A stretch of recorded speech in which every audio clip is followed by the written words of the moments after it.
महाराष्ट्राचा news channel मध्ये आपल्या सर्वांचं स्वागत आहे। महामानव डॉक्टर बाबासाहेब आंबेडकरांच्या लेखणीतील फकीरा ही कादंबरी अर्पण करणारे साहित्यरत्न लोकशाहीर अण्णाभाऊ साठे यांच्या जयंतीनिमित्त 1 ऑगस्ट 2024 रोजी अण्णाभाऊ साठे स्मारक रेल्वे स्टेशन अकोला येथे दरवर्षीप्रमाणे या वर्षी सुद्धा भव्य दिव्य कार्यक्रम आयोजित केला होता।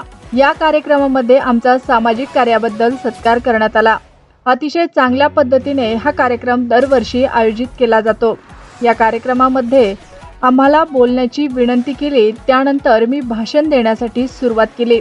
माझ्या भाषणात मी सर्वप्रथम साहित्यरत्न लोकशाहीर अण्णाभाऊ साठे यांना अभिवादन करून भाषणाला सुरुवात केली। अनेक वर्षापासून आम्ही मागत असलेला भारतरत्न हा पुरस्कार अण्णाभाऊ साठे यांना मिळाला पाहिजे, अशी आम्ही सम्राट अशोक सेनेच्या वतीने माझ्या भाषणात मी मागणी केली।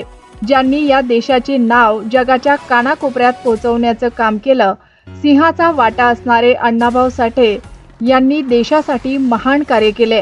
त्यांच्या सामाजिक कार्याची दखल राष्ट्रपती आणि प्रधानमंत्री यांनी घेतली पाहिजे, अशी आम्ही अपेक्षा करतो। रशियासारख्या देशात छत्रपती शिवाजी महाराजांचे पोवाडे गायले, संयुक्त महाराष्ट्र चळवळ गतिमान करून या राज्याला वाचवण्याचे काम केले।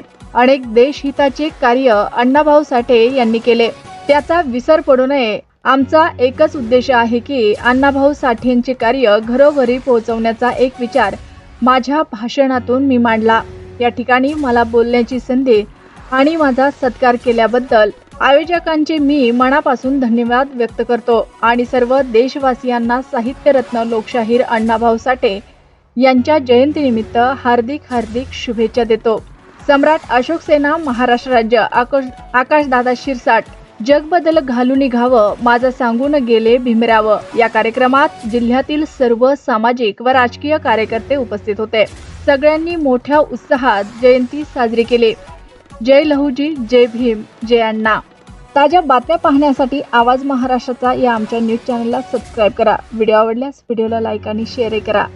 आवाज महाराष्ट्राचा न्यूज चॅनलसाठी देऊळगाव साखरच्या प्रतिनिधी अरबाज खान, रशीद खान।